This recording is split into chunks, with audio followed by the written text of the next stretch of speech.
Kenapa di tengah muslim itu senang sekali dengan hoaks? Berbohong diperbolehkan dalam 3 hal. Ini saya mau tanya, sewaktu di Islam dulu, wudhu itu berapa rakaat gitu? 3. Oh, wudhu 3 rakaat. Ya, ya, ya.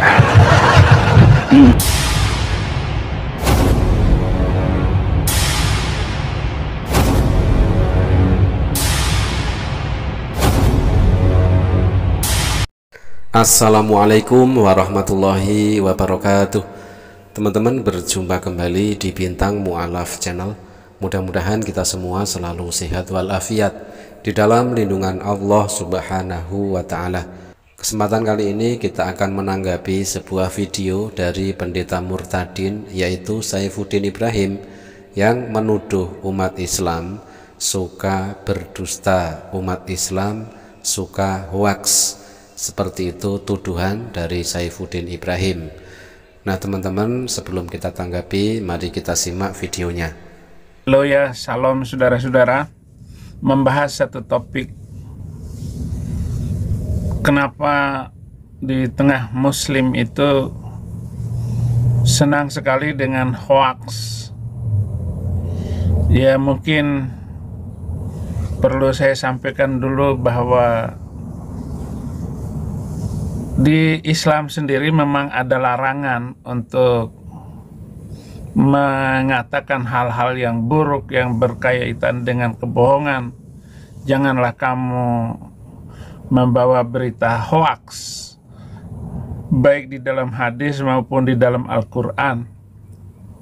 Bahwa surat di Hujurat ayat 12 sendiri, wahai orang-orang yang beriman, jauhilah banyak dari prasangka. Sesungguhnya sebagian zon itu dosa, dan janganlah kamu mencari-cari kesalahan orang lain, dan janganlah ada di antara kamu yang menggunjing sebagian yang lain.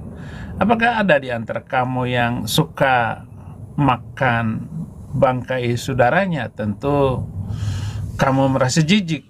Bertakwalah kepada Allah, sesungguhnya Allah Maha Penerima Taubat dan Maha Penyayang. Nah,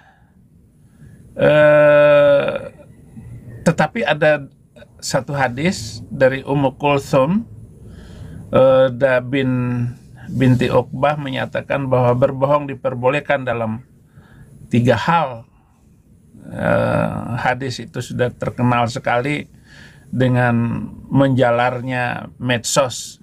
Saya sudah tahu hadis itu sejak SMP. Guru saya Haji Mansur, guru agama waktu saya SMP itu, dia mengajarkan boleh berbohong bla bla bla katanya.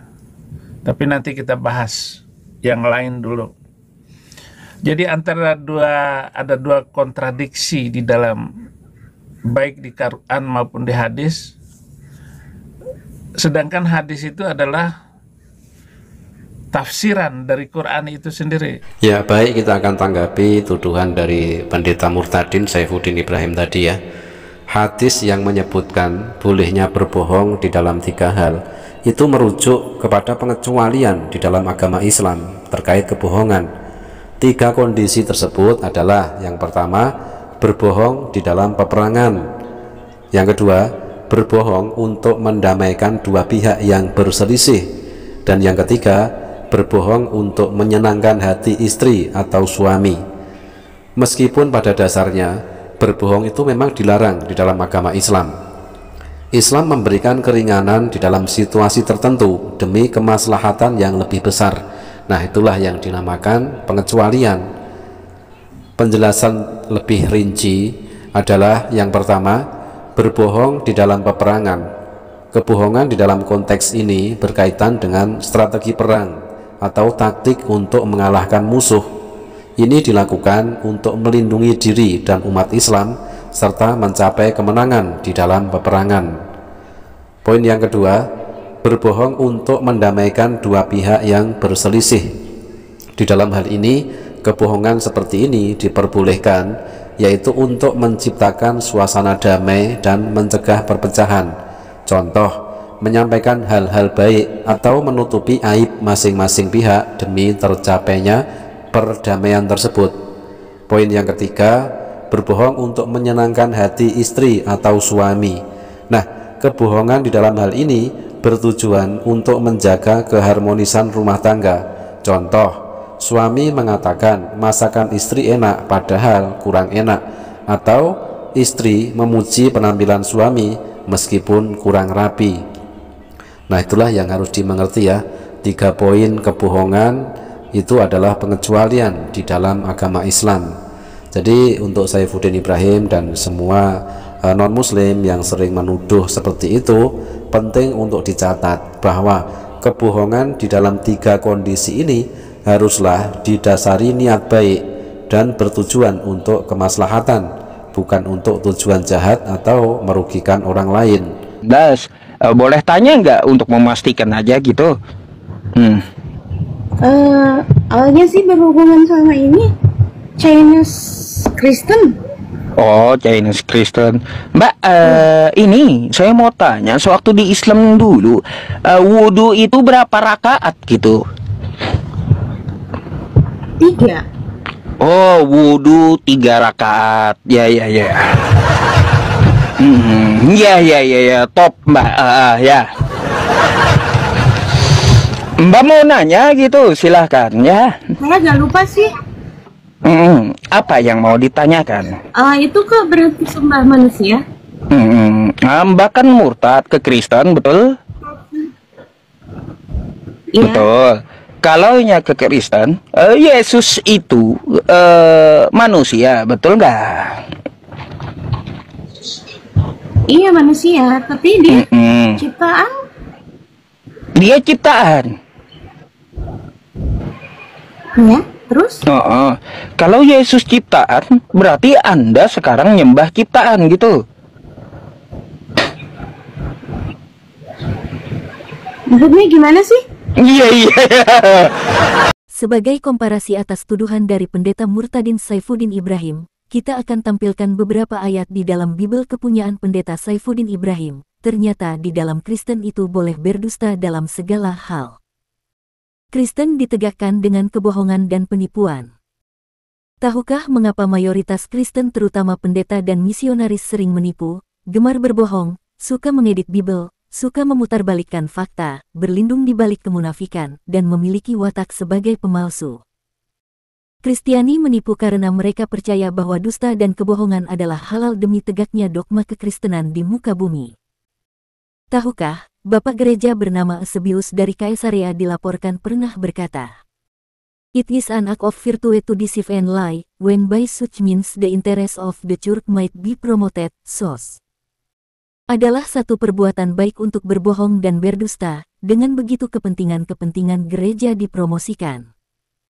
Bapak Gereja bernama Jerome berkata, "Great is the force of the cheat, provided it is not excited by a treacherous intention." Kebesaran adalah kekuatan penipuan, asal tidak ditimbulkan oleh satu maksud cedera. Lloyd Graham mengatakan pandangannya mengenai bapak-bapak gereja.